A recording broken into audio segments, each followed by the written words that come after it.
Hey everyone, I'm Katie, and this is the story of how I accidentally unleashed a cursed clown, all because I failed to read the fine print. So, picture this. Last summer, my cousin ropes me into babysitting her kids for a weekend.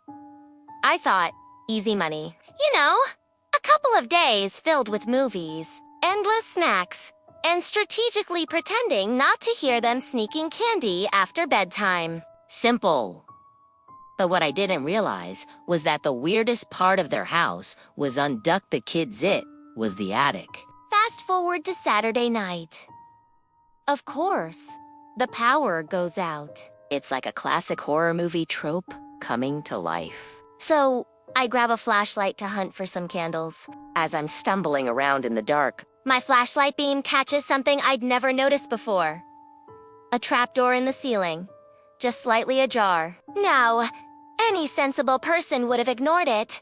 But me, because I apparently thrive on making terrible decisions, I decided to investigate. So, up I went. The attic was exactly what you'd expect.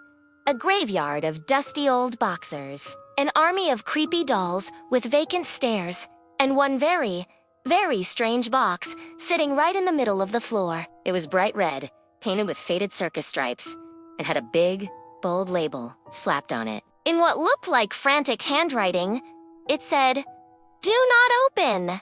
Never feed after midnight." And what did I do?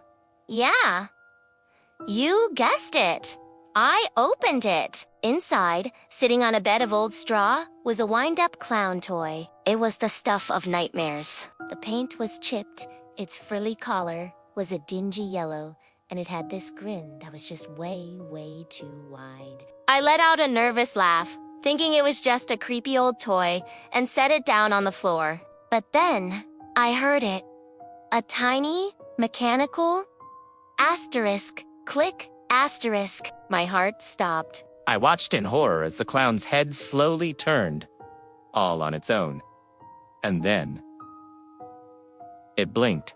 I screamed. I'm not ashamed to admit it.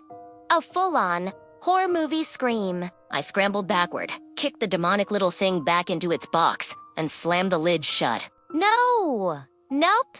Absolutely not. I was done with the attic, done with clowns, done with everything. But the universe, it seemed, had other plans. The next morning, I walked into the kitchen to make breakfast, and there it was.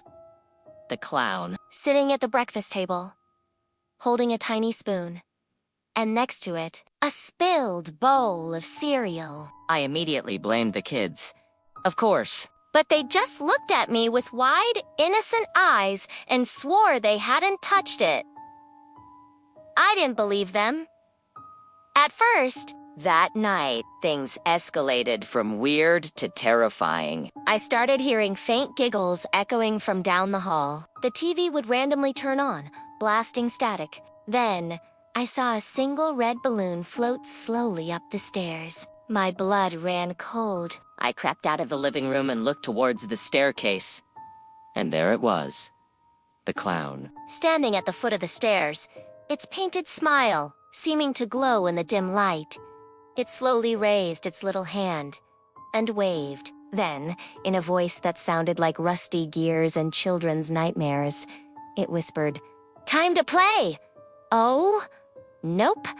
That was my final straw. I was out. I sprinted for the front door, but it was locked. The back door, same thing. The lights started flickering wildly, and it felt like the very walls of the house were laughing at me. Panicked, I grabbed the nearest thing I could find a laundry basket and trapped the clown under it. I dragged it, kicking and giggling, back up to the attic. I threw it back in the box, nailed the lid shut for good measure, and plastered it with duct tape. Then I wrote my own warning on top. Do not feed. Seriously? I mean, IT? The kids, when they saw what I was doing, thought it was the most hilarious thing they'd ever seen. Me? I was officially traumatized. When my cousin Julie finally got back, I unloaded everything on her the attic. The box, the clown, the whispering. I was practically hyperventilating. She just blinked at me, completely unfazed. Oh, yeah, she said, as if she were talking about the weather. We probably should have warned you about Binky. He gets really cranky if he skips dinner. Thanks, Julie. A real heads up would have been nice. So, moral of the story, always read the warning labels, especially when they involve creepy clowns. Thanks so much for watching my little horror story. If you enjoyed my suffering, please hit that like button and subscribe for more tales of my questionable life choices. See you next time!